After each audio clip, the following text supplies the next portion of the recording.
This is your good news from the zoos, June 2024. In a joint conservation effort, 28 precious Pookila born at Melbourne Zoo and Moonlit Sanctuary were returned to Boonwurrung country at the Royal Botanic Gardens, Cranbourne. Pookila have been in decline since their discovery in 1970 and are considered extinct at 7 of 12 known locations throughout Victoria. Reasons for this decline include fire, drought, and predation by feral cats and foxes.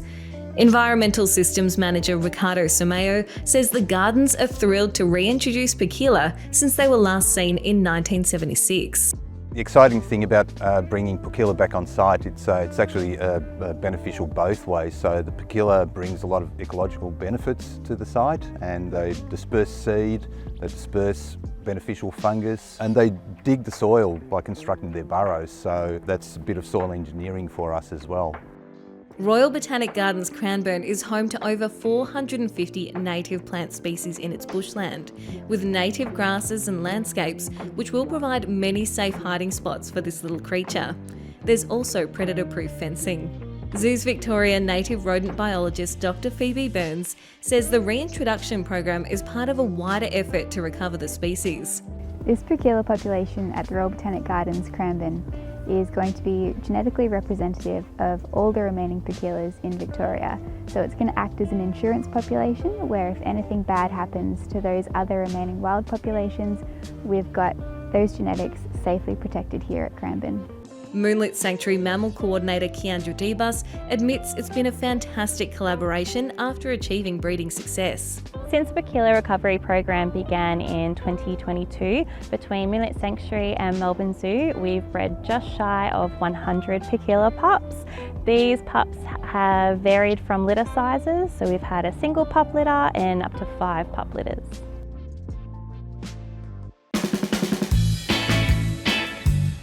Alrighty, this next story is utterly adorable. Melbourne Zoo's otter family is hanging 10 on little waves created by keepers in their heated pool. Using their muscular tails and streamlined bodies to beat the current, the family of 5 Asian small-clawed otters are stoked to be splashing, twirling, and surfing against water from a hose.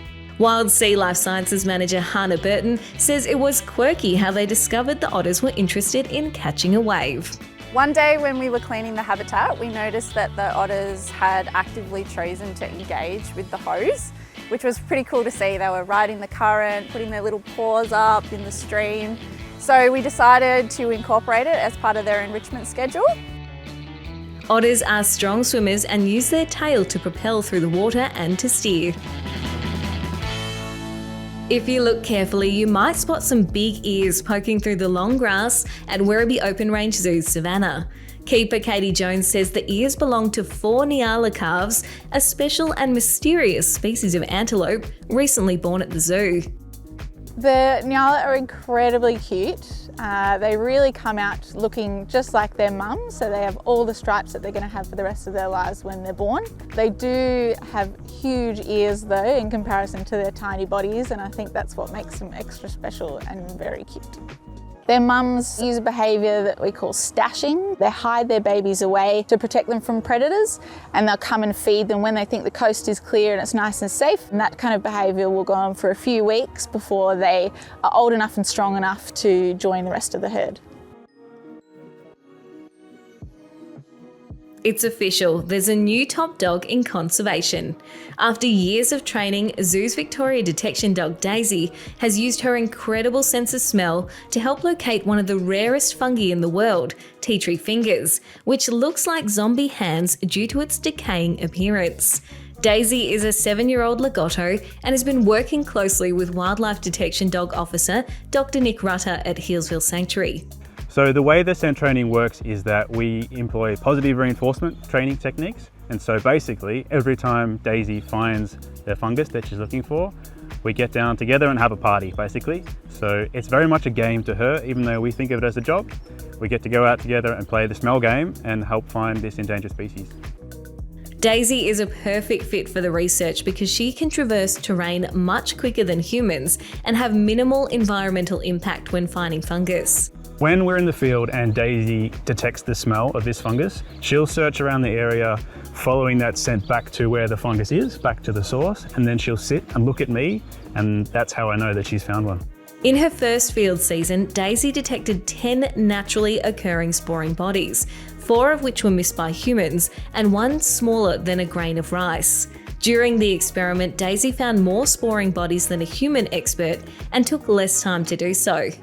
It's the relationship Daisy and Nick share that led to this conservation win. Daisy and I have a great bond together as a dog handler team, and we know that for the success of dog handler teams in general, that bond is really important, and so I'm very lucky to be as close as I am to her. Tea tree fungus grows on dead tree branches. It is found in dense tea tree forest in Victoria, and only a few hundred individuals are known to scientists. Tea tree fungus plays a key role in decomposing wood. So that's a nutrient cycle within a forest. So as trees drop branches, as they die, tea tree fungus and many other fungi break that down and make those nutrients available for the next generation to grow. Conservation geneticist Dr. Michael Amor there. He says it's been incredible to work with Daisy and the entire team, with collaboration the key. This is great for Victoria because it shows that plant people and people interested in animals and detection dog teams can come together and work well and effectively and enhance conservation. This wildlife detection dog research is a joint project between Royal Botanic Gardens Victoria and Zoos Victoria, with major project support from Indianapolis Zoological Society, Parks Victoria and Trust for Nature. The program is generously supported by Grollo Ruzine Foundation and anonymous donors. All the leaves may be turning brown and the sky's a little grey, but that isn't stopping Healesville Sanctuary's Tasmanian Devils from embracing the cooler weather. Zookeepers are piling up crunchy autumn leaves to stimulate 2-year-old male Bagheera's senses during mealtime. Healesville Sanctuary threatened species keeper Grace McKenzie says they mixed in treats of Parmesan cheese and egg, which smell and taste different to his regular diet of meat. So it was a novel item for him, having these leaves in there, so he was actually a little bit timid to start with. He was wondering what was this thing, and it was rustling in the wind, so it was all a bit new for him, but then he became more confident, started digging around in there and looking for his food. Tasmanian Devils are gorge feeders. They can eat up to 40% of their own body weight in one sitting and will then sleep it off for the next couple of days. All right, come on in. Some people dream of completing a marathon, others might prefer a relaxing readathon. But have you ever heard of a Crunch-a-Thon? Well, a Crunch-a-Thon occurred on World Tree Kangaroo Day recently, with roos across the globe uniting to munch and make noise about the species. Bagham, the 9-year-old Goodfellows tree kangaroo at Healesville Sanctuary, did his part chomping for conservation. Mammal keeper Catherine Saris says while it might be rude for humans to chew loudly with their mouths open, it's not if you're a tree roo. And they eat in a quirky way too. So you may notice with our tree kangaroos they eat with their hands, and Bagham in particular is left-handed. And so he grabs his foods, and when he takes a bite he eats with his mouth open, and there's a lot of chewing and a lot of noises. A wild tree kangaroo's diet is made up of leaves from various plants as well as moss, fruit, bark and flowers. At the sanctuary, their diet consists of mostly vegetables, a little bit of fruit, some greens, pellets and tree lucerne. For our tree kangaroos, it's really important to offer them hard food items such as sweet potato and pumpkin in their diet for the health of their teeth and their jaw. Being a leaf eater, we know that leaves are quite coarse and difficult to process, so this allows it to replicate that. And that's the good news from the zoos. To stay up to date with everything animal, subscribe to our YouTube channel.